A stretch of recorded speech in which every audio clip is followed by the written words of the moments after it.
Hi. അപ്പം നമ്മൾ ബേസിക്കായിട്ട് വരയ്ക്കേണ്ട ഒരു ഷേപ്പ് വരച്ച് നമ്മൾ ഇന്ന് ചെയ്യാൻ പോകുന്നത് സ്വീറ്റ് കോണാണ്.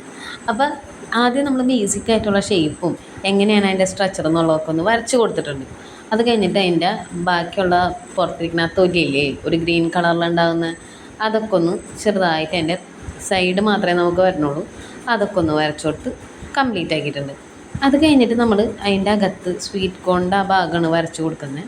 ആ ചെറിയ ചെറിയ കുഞ്ഞി കുഞ്ഞി സ്ക്വയറുകൾ പോലെയാണ്. അതിൻ്റെ ഒരു സൈഡ് നമ്മൾ കാണുന്നുള്ളൂ. ഒരെണ്ണം മാത്രമേ കറക്റ്റ് റോയിൽ നമുക്ക് സ്വീറ്റ് കോണിൻ്റെ ആ ഷേപ്പിൽ വരുള്ളൂ. ബാക്കിയൊക്കെ ഹാഫ് ഹാഫ് പോലെയാണ് രണ്ട് സൈഡിൽ. അപ്പോൾ അതങ്ങനെ വരച്ച് കൊടുത്തു കഴിഞ്ഞിട്ട് ഒന്ന് റബ്ബ് ചെയ്തിട്ട് നമ്മൾ ചെയ്യുന്ന നോർമൽ രീതിക്ക് തന്നെ ഒന്ന് ബ്ലാക്ക് പെൻ വെച്ചിട്ട് ഡാർക്ക് ചെയ്ത് കൊടുക്കുക. അത് കഴിഞ്ഞിട്ട് നമ്മൾ കളർ പെൻസിൽ വെച്ച് കളർ ചെയ്യാണ് ചെയ്യുന്നത്. അപ്പോൾ ഈ കളറിങ് കഴിയുമ്പോൾ നമ്മുടെ സ്വീറ്റ് കോൺ എങ്ങനെയുണ്ടെന്നൊന്ന് കമൻറ്റിൽ പറയണേ. ഇഷ്ടപ്പെട്ടാരൊന്ന് ലൈക്ക് ചെയ്യുക, കമൻറ്റ് ചെയ്യുക. ബൈ.